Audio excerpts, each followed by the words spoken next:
Hello friends, welcome to my YouTube channel सप्तरंग जीवन के। प्रणाम आप सभी को। कैसे हैं आप सभी? आशा करती हूँ आप सब बहुत अच्छे होंगे। दोस्तों, आज का हमारा कथा प्रसंग है बुरा वक्त कभी पूछ के नहीं आता।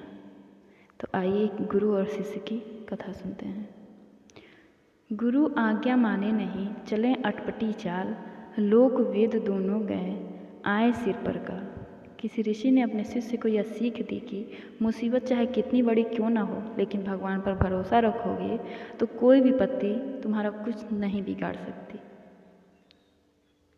एक दिन वह शिष्य जंगल से कहीं जा रहा था कि अचानक एक आदमी पागल हाथियों के इधर से आने की बात कहते हुए भागता हुआ सा वहाँ से गुजरा। उसने ऋषि की बात याद की और सोचा कि मुझे भगवान पर पूरा विश्वास है, इसलिए मेरा कुछ नहीं बिगड़ सकता।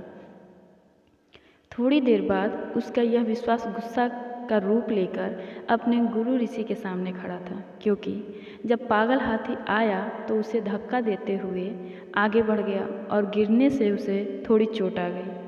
उसने गुस्से में यह बात ऋषि को बताई और कहा कि भगवान पर विश्वास करने की उनकी बात गलत थी। इस पर ऋषि ने मुस्कुराते हुए उससे कहा, भगवान पर तुम्हें भरोसा था, इसलिए उसने तुम्हें आने वाले खतरे से आगाह किया ताकि तुम उससे बचने के प्रयास करो, परंतु तुमने वो नहीं किया और अकर्मण्य हो गए। बावजूद इसके तुम्हारी जान बच गई और सिर्फ कुछ खरोंचे ही आई। अगर प्रयास करते तो यह भी नहीं होता। यही भगवान पर भरोसे का अर्थ है।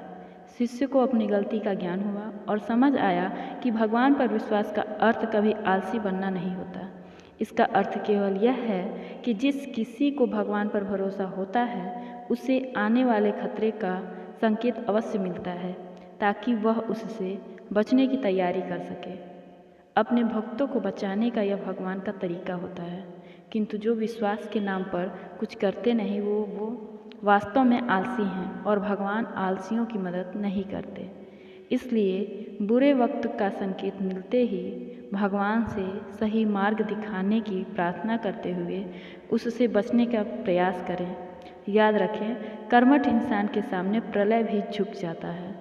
तो दोस्तों, आशा करती हूँ कि ये कथा प्रसंग आप सभी भक्तों को पसंद आएगा। अगर पसंद आया तो मुझे कमेंट सेक्शन में कमेंट करके ज़रूर बताएं।